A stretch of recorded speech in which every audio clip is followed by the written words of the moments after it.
මාපාංක x ධන දෙක විශාලයි හෝ සමානයි මාපාංක k ඍණ x. මේකේ උත්තරය වෙනවලු පුතේ බිඳුවයි ධනානන්තයයි අතර. මේක x පවතින්නේ බිඳුවයි ධනානන්තයයි අතර. එහෙනම් k හොයන්න ඕන.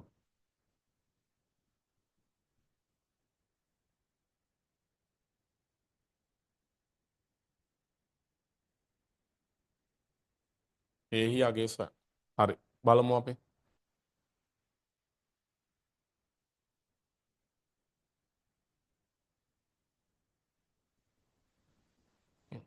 මම මේක ප්‍රස්ථාරික ක්‍රමයට ගියොත් නිකන් ලාවට මෙයාව y1 කියලා ගන්න. මෙයාව y2 කියලා ගන්න. එතකොට y1 අවස්ථා දෙකක් තියෙනවා. මම ප්‍රස්ථාරය අඳින හැටි කියලා දෙන්නේ නැහැ. මොකද ඒක අපි කලින් කතා කරපු දෙයක්නේ.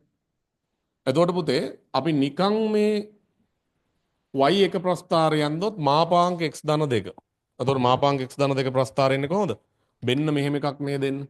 ඍණ 2 තමයි ඍණ 2යි බිඳුව තමයි එයාගේ හැරුම් ලක්ෂය. එතකොට මෙයාගේ ප්‍රස්ථාරය වෙන්නේ x ධන 2යි.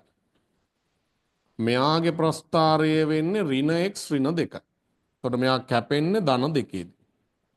දැන් අරකේ ලැබෙන්න ඕනි උත්තරේ අනිවාර්යෙන් බිඳුවත් අනන්තයත් අතරනේ. ඒ කියන්නේ මේ පරාසය නේද දෙන්න ඕන උත්තරේට. ඔන්න ඔය පරාසය තමයි එන්න ඕනේ යාගේ උත්තරේට. ඒක එන විදිහට අපි මේක සෙට් කරගන්න ඕනේ. හොඳ. දැන් y එක හරිනේ. y දෙක මට ගන්න පුළුවන් පුතේ k ඍණ x. k ඍණ x.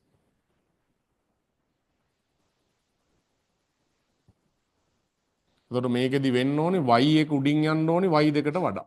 y එක විශාලයි හෝ සමානයි y දෙක වෙන අවස්ථාවක් නේ ගන්න ඕනේ. ඒක බිඳුවට වඩා වැඩි වෙන්නත් ඕනේ.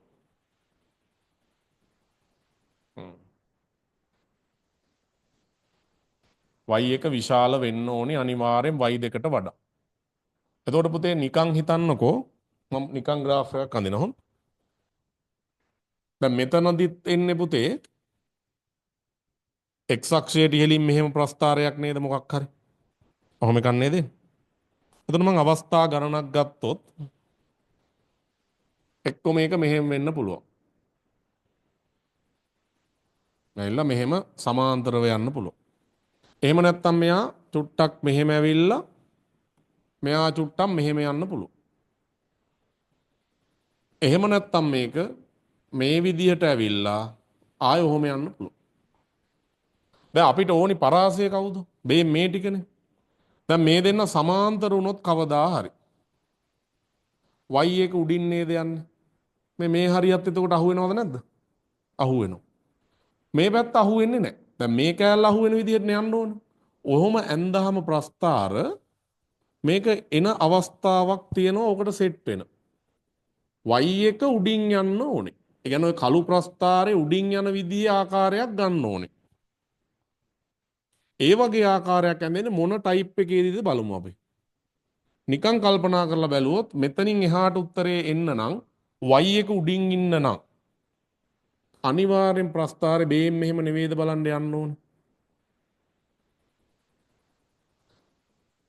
සහ මේ දෙන්න සමාන්තර වෙන්නත් ඕනේ. මොකද ධනානන්තයට යද්දී ආය නැවත මෙයා කැපිලා y දෙක උඩට යන්න බෑ. මේ තියෙන y දෙක. y දෙකේ ප්‍රස්ථාරය තමයි x ඍණ k. මෙතනත් y දෙක තියෙන්නේ. එතකොට ඍණ x ධන k. මේ පැත්තත් පුතේ සමාන්තර නොවුනොත් කවදා හරි y දෙක නිකන් හිතන්නකො පල්ලෙහෙන් ගියා කියලා.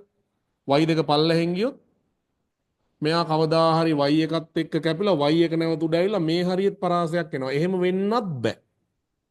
එතකොට මේ දෙන්න සමාන්තරම වෙන්න ඕනේ නැහැ. මේක පොඩ්ඩක් මේ පැත්තට උනා කියලා අවුලක් නැහැ. මොකද y දෙක එතකොට කවදාවත් y එකට උඩින් යන්නේ නැහැ. එතකොට මේ වැඩේ වෙන්න නම් අනිවාර්යෙන් මුන් දෙන්න මොනවා වෙන්න ඕනද? සමාන්තර විය යුතුමයි. මොකද ආයේ කැපෙන්න බෑනේ. කැපුණොත් y එක පහළට යනවනේ පුතේ. ඊට පස්සේ y දෙක උඩට යනවා. එතකොට y එක උඩට තියෙන අවස්ථාව මේ වගේ පරාසයක් වෙනවා. හැබැයි දැන් මේකෙදි කියන්නේ බිඳුවේ සිට ධනානන්තය දක්වා ඕනම අවස්ථාවකදී. එහෙනම් අනිවාර්යෙන් මේ දෙන්න සමාන්තර විය යුතුයි. y එක y දෙකට සමාන්තර විය යුතුයි. එතකොට අනිවාර්යෙන් මෙයාගේ අන්තක්ඛණ්ඩයේ දෙක වෙන්නම ඕනේ. එම නිසා k සමානයි 2යි. ඒකෙදි තර්කයක් විදිහට ලියන්න y එක සමාන්තර විය යුතුයි y දෙකට. ඒක වෙන්නේ පුතේ kට වඩා වැඩි වෙද්දි හරි බිඳුවට වඩා වැඩි වෙද්දි හරි kට වඩා වැඩි වෙද්දි කියලා ගත්තා නම් හරි. මෙතන ඛණ්ඩාංක k නෙන්නේ x kට වැඩි වෙද්දි y එකයි y දෙකයි සමාන.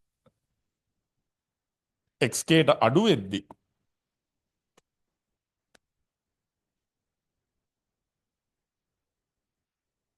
බිඳුවට වඩා වැඩි විට අනිවාර්යෙන් පුතේ y එකට වඩා y දෙක අඩු වෙන්න ඕන. y එක කුඩයි y දෙක වෙන්න ඕන. y එක විශාලයි y දෙක විය යුතුයි. y එක උඩින් තියෙන්නේ. ඊට පස්සේ බිඳුවට වඩා අඩු විට y එක කුඩයි y දෙක විය යුතුයි. මේ ආකාරයට k සඳහා දෙක ලබා ගත හැකියි. ඒක තර්කයෙන් ලියන්න ඕන හොඳ. ඔගේ ප්‍රස්ථාර දෙකට 5 5 10යි. kට 5යි. මෙන්න මේ තර්කණය කිරීමට පහේ කොටස් දෙකක් හම්බ වෙනවා.